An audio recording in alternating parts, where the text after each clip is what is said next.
தமிழ்நாட்டோட தலையெழுத்து இன்னும் கேவலமா மாறும்னு நினைக்கிறேன். விஜய் அரசியல பொறுத்த அளவுக்கு. மாநாடுக்கு வேஸ்ட்டு தான் அந்த மாநாடுமே. இன்னும் ஒரு 4 மாநாடு போட்டாருன்னா கூட்டம் குறைஞ்சிரும்.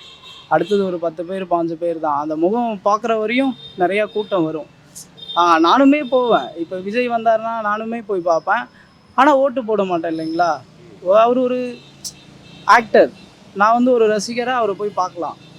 மத்தபடி ஓட்டு போட முடியுமான்னு கேட்டா, ஆனா, அது எனக்கு அங்க வந்த இளைஞர்கள் பெரும்பாலும் விஜய் அண்ணன் தான் அடுத்த தலைமுறை, அடுத்த சிஎம் அவங்க தான் சொல்லி ஓட்டு போடக்கூடிய நிலையில தானே பேசுறாங்க.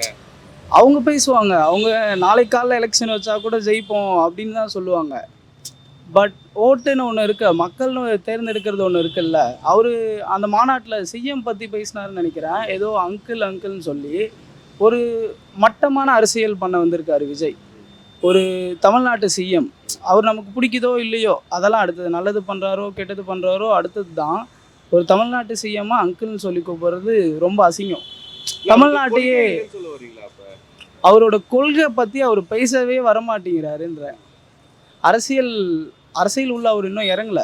இறங்கணும். கடுமையா எதிர்க்கிறாரு, திமுக கடுமையா எதிர்க்கிறாரு, அதிமுகவே இந்த வாட்டி எதிர்த்திருக்காரு. ஆமா. அப்புறம் கொள்கை இல்லாம எதிர்க்க வாய்ப்பு இருக்கா? கொள்கை இல்லாம எதிர்க்க எப்படி ப்ரோ சொல்றது உங்களுக்கு? அவர் பேசுறதெல்லாம் சரிதான். ஆனா அதுல கொஞ்சம் குறை நிறைகள் இருக்கு. அதெல்லாம் அவர் சரி பண்ணணும். எடுத்தோனே வந்து எல்லா கட்சியும் அட்டாக் பண்றது பெரிய இது இல்ல. இன்னும் அவர் வந்து ஒரு எலெக்ஷனை கூட சந்திக்கல. அவரோட ஓட்டு பர்சன்டேஜ் என்னன்னு தெரியல. அவர் கட்சி கீழே காலுக்கு கீழே இருக்கா, இல்லை தலைக்கு மேலே இருக்கா, இல்லை நெஞ்சுக்கிட்ட இருக்கானே தெரியாமல் அவர் பேசிகிட்டு இருக்காரு. நம்ம ஏற்றுக்க முடியாது. அவர் ஒரு அரசியல் கட்சி தலைவரே இல்லை இப்போ. சரிங்களா?